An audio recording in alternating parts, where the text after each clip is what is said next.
Assalamualaikum warahmatullahi wabarakatuh. Perkenalkan, nama saya Putri Nadia Agustini. Saya mahasiswi dari Akuntansi Manajerial kelas karyawan Politeknik Negeri Batam. Dalam kesempatan ini, saya ucapkan terima kasih kepada dosen pembimbing saya, Ibu Alfonsa Dian Sumarna, yang mana beliau telah membimbing saya dalam penyusunan proposal ini. Dan saya ucapkan terima kasih kepada dosen penguji yang telah menyempatkan waktunya untuk saya. Baiklah, maksud dari video ini adalah saya akan mempresentasikan proposal saya yang berjudul Aspek Kinerja Keuangan yang Mempengaruhi Harga Saham pada Perusahaan Terindeks LQ45 sebagai syarat seminar proposal. Dalam proposal ini terbagi menjadi 3 bab. Yang pertama pendahuluan, yang kedua kajian teori dan literatur, dan yang ketiga metode penelitian. Di dalam bab pertama saya akan menjelaskan latar belakang, perumusan masalah, tujuan penelitian, manfaat penelitian, dan batasan masalah.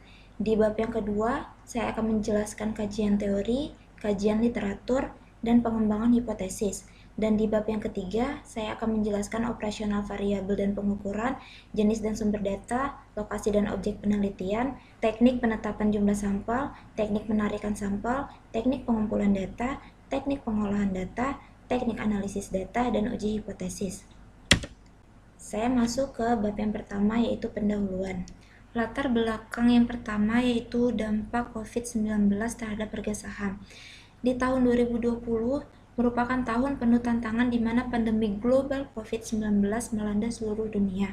Pasar modal tidak luput ikut terkena dampak pandemi ini, sehingga beberapa emiten terpaksa ikut tumbang dalam ketidakpastian ekonomi. Pasar modal Indonesia sempat mengalami titik terendah IHSG atau Indeks Harga Saham Gabungan yang terkoreksi 37,9% di awal tahun 2020. Kemudian, bergejolaknya pasar modal juga dialami oleh indeks saham unggulan Bursa Efek Indonesia yaitu LQ45. Sedangkan indeks ini menjadi indeks acuan pasar modal Indonesia secara khusus, dikarenakan indeks ini memiliki konstituen saham-saham yang memiliki likuiditas tinggi dan prospek usaha yang mumpuni. Tercatat ada 9 saham LQ45 yang terdampak parah akibat pandemi ini, yang ditunjukkan dengan koreksi di atas 40%, yaitu BBNI 40,51%, Wika 40,95%, BBTN 41,27%, TKIM 41,36%, SMRA 43,78%, INTP 44,28%, PTPP 45,43%, MNCN 49,69%, PGAS 55,30%. Tetapi tidak semua perusahaan terdampak oleh pandemi LQ45. Sebanyak 23 emiten perusahaan LQ45 telah berhasil pulih dari dampak pandemi ini. Faktor-faktor yang mempengaruhi harga saham dalam proposal ini yaitu yang pertama net profit margin, yang kedua common size, yang ketiga price to book value, yang keempat price earning ratio, dan yang kelima debt to equity ratio. Dari hasil penelitian sebelumnya, novelty dari penelitian ini adalah penambahan price earning ratio sebagai lanjutan dari earning per share dan common size pada variabel independen. Perbedaan periode yang dipakai yaitu menggunakan laporan periode tahun 2016 sampai 2019 dan populasi perusahaan terindeks LQ45 yaitu periode dari bulan Agustus tahun 2020 sampai Januari 2021 sebanyak 45 perusahaan. Pemilihan periode penelitian tahun 2017 mengingat pada tahun tersebut terjadi 9 peristiwa ekonomi penting di Indonesia. Beberapa peristiwa tersebut yaitu mempengaruhi pasar modal, diantaranya adalah terjadinya titik terendah bisnis retail, rekor tertinggi IHSG sepanjang masa menembus level 6,025, dan dilantiknya Direktur Jenderal Pajak oleh Menteri Keuangan. Perumusan masalah dalam penelitian ini yaitu ada 5 perumusan masalah secara parsial dan 1 perumusan masalah secara simultan. Yang pertama, bagaimana pengaruh net profit margin terhadap harga saham secara parsial. Yang kedua, bagaimana pengaruh common size terhadap harga saham secara parsial. Yang ketiga, bagaimana pengaruh price book value terhadap harga saham secara parsial. Yang keempat, bagaimana pengaruh price earning ratio terhadap harga saham secara parsial. Dan yang kelima, bagaimana pengaruh debt equity ratio terhadap harga saham secara parsial. Dan yang terakhir, bagaimana pengaruh net profit margin, common size, price to book value, price earning ratio, dan debt equity ratio terhadap harga saham secara simultan. Kemudian, terdapat 6 tujuan penelitian dalam penelitian ini, yaitu yang pertama untuk mengetahui pengaruh net profit margin terhadap harga saham, yang kedua untuk mengetahui pengaruh common size terhadap harga saham, yang ketiga untuk mengetahui pengaruh price to book value terhadap harga saham, yang keempat untuk mengetahui pengaruh price earning ratio terhadap harga saham, yang kelima untuk mengetahui pengaruh debt equity ratio terhadap harga saham, dan yang keenam untuk mengetahui pengaruh net profit margin, common size, price to book value, price earning ratio, dan debt equity ratio terhadap harga saham. Selanjutnya, manfaat penelitian. Yang pertama, manfaat teoritis. Dimaksudkan menambah wawasan dan keilmuan dengan mengimplementasikan pengetahuan yang didapat selama belajar serta pemahaman mengenai harga saham. Yang kedua, manfaat praktis sebagai bahan masukan dan referensi pengambilan keputusan dalam upaya menaikkan harga saham. Batasan masalah dalam penelitian ini yaitu area penelitian ini berfokus pada perusahaan terindeks LQ45 di Bursa Efek Indonesia periode bulan Agustus tahun 2020 sampai dengan Januari tahun 2021 dan menggunakan data laporan keuangan pada tahun 2017 sampai dengan 2019 dengan menganalisis faktor net profit margin, common size, price to book value, price earning ratio, dan debt equity ratio sebagai variabel independen dan harga saham sebagai variabel dependen. Masuk ke bab yang kedua yaitu kajian teori dan kajian literatur. Kajian teori yang pertama itu teori signaling, yaitu informasi yang diterima pemegang saham berupa signal positif dan signal negatif. Jika berisi informasi menyebabkan laba meningkat, maka informasi tersebut dikategorikan sebagai informasi signal baik atau positif, begitupun sebaliknya. Teori ini dapat memberikan informasi yang menyatakan bahwa perusahaan lebih baik atau tidak dibandingkan perusahaan lain.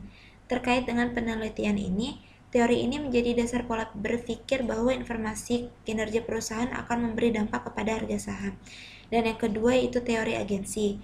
Segala keputusan terkait dengan perusahaan seperti manajemen likuiditas menjadi tanggung jawab agen demi mencapai tujuan utama pemilik saham. Teori agensi timbul dikarenakan pemilik perusahaan dan pengelola perusahaan memiliki tugas dan peranan masing-masing yang berbeda. Kajian literatur. Peneliti mengumpulkan 7 penelitian terdahulu sebagai referensi dalam proposal ini. Selanjutnya, pengembangan hipotesa. Di sini peneliti membuat kerangka penelitian sebagai berikut dengan simbol X sebagai variabel independen dan simbol Y sebagai variabel dependen. Di sini terdapat 6 hipotesis. Yang pertama, terdapat pengaruh signifikan antara net profit margin terhadap harga saham.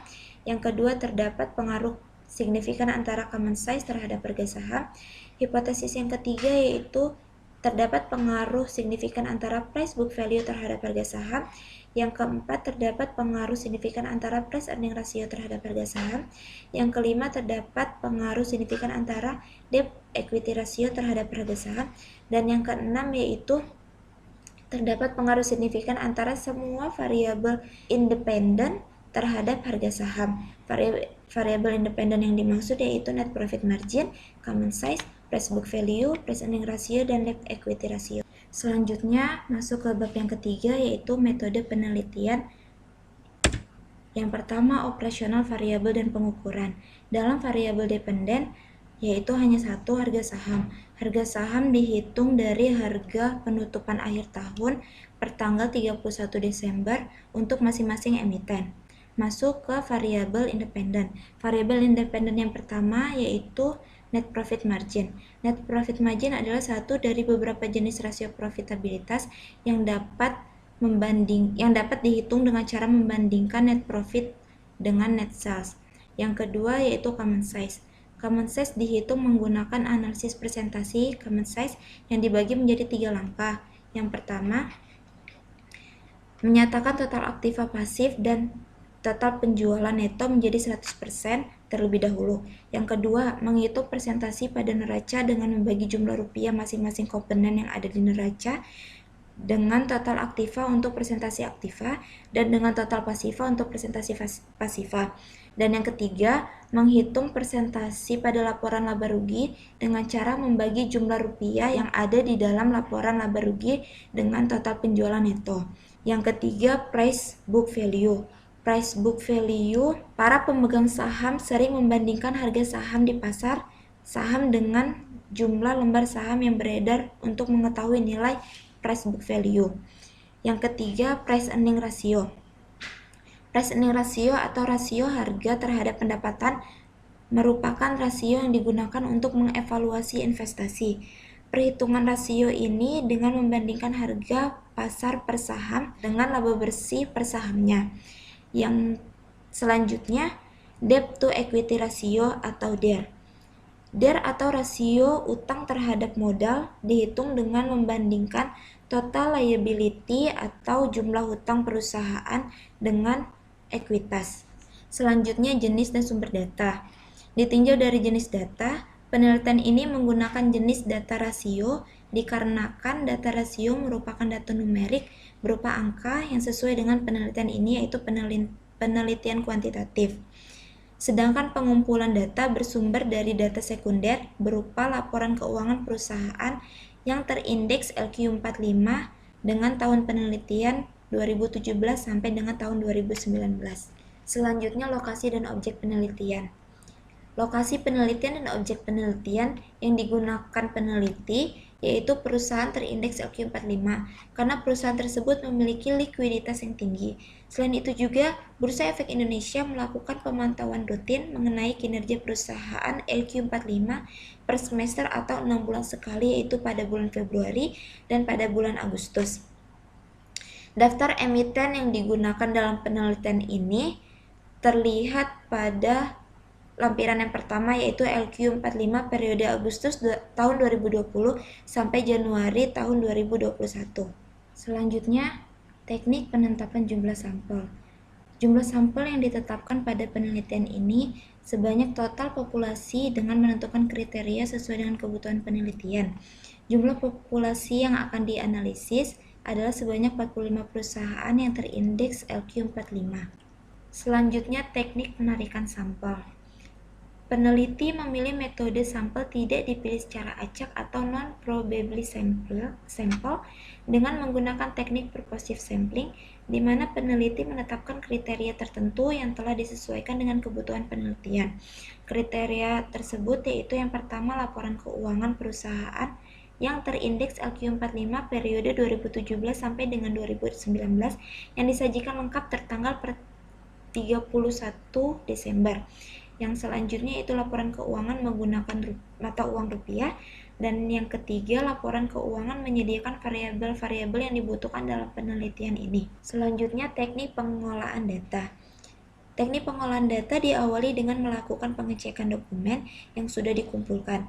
Selanjutnya, dari dokumen laporan keuangan dikumpulkan dan data diberikan kode agar dapat diringkas sehingga memudahkan peneliti dalam pengolahannya.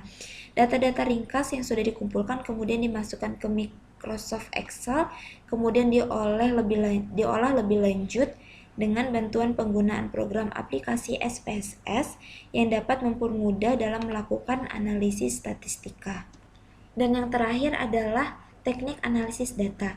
Penelitian ini menggunakan teknik analisis statistik deskriptif dengan tujuan memberikan gambaran data analisis yang menyediakan nilai rata-rata, nilai maksimum, dan nilai minimum. Sebelum melakukan uji hipotesis, penelitian yang menggunakan data kuantitatif sebaiknya diuji dengan menggunakan uji asumsi klasik. Hal ini dikarenakan agar tidak menimbulkan data yang tidak sesuai dengan yang diharapkan.